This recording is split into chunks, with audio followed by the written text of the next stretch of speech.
প্রতিষ্ঠিত হতে পারবে। সমাজ আমাদের একটি ন্যায়ভিত্তিক সমাজে প্রতিষ্ঠিত হবে, রাষ্ট্র প্রতিষ্ঠিত হবে যেখানে ন্যায় এবং ন্যায্যতা প্রতিটি ক্ষেত্রে প্রয়োগ করা যায়, সেই ধরনের রাষ্ট্র আমরা পাব। বন্ধুরা আমার, এক উত্তাল তরঙ্গের গণ অভ্যুত্থানের মধ্যে দিয়ে এক ঘৃণ্য স্বৈর শাসককে পরাজিত করেছে এদেশের ছাত্র জনতা। তাদের বুকে তাজা রক্ত ঢেলে দিয়ে ফ্যাসিবাদের 17 বছরের দুঃশাসনের অবসান ঘটানো হয়েছে।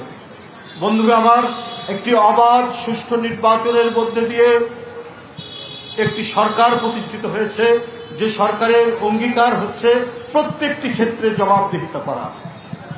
সেই জবাবদিহিতা নিশ্চিত করেছেন আমাদের দলের চেয়ারম্যান এবং গণপ্রজাতন্ত্রী বাংলাদেশ সরকারের প্রধানমন্ত্রী জনাব তারেক রহমান।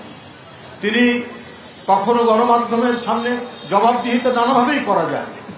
গণমাধ্যমের সামনে, তৃণমূলের নেতাকর্মীদের সামনে আমাদের মন্ত্রীরা জবাবদিহি করছেন, গণমাধ্যমের সামনে আমাদের মন্ত্রীরা জবাবদিহি করছেন, পার্লামেন্টের মধ্যে আমাদের মন্ত্রীরা জবাবদিহি করছেন।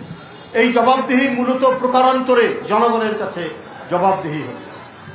আমাদের প্রধান অতিথি সরকারের স্বরাষ্ট্রমন্ত্রী, তিনি গুরু দায়িত্ব পালন করছেন। এখন যে পরিবেশ রয়েছে, সেই পরিবেশ আগের চাইতে খারাপ হচ্ছে সেটা বলবো না, কিন্তু এখান থেকে আমাদের আরো উত্তরণ ঘটানো দরকার।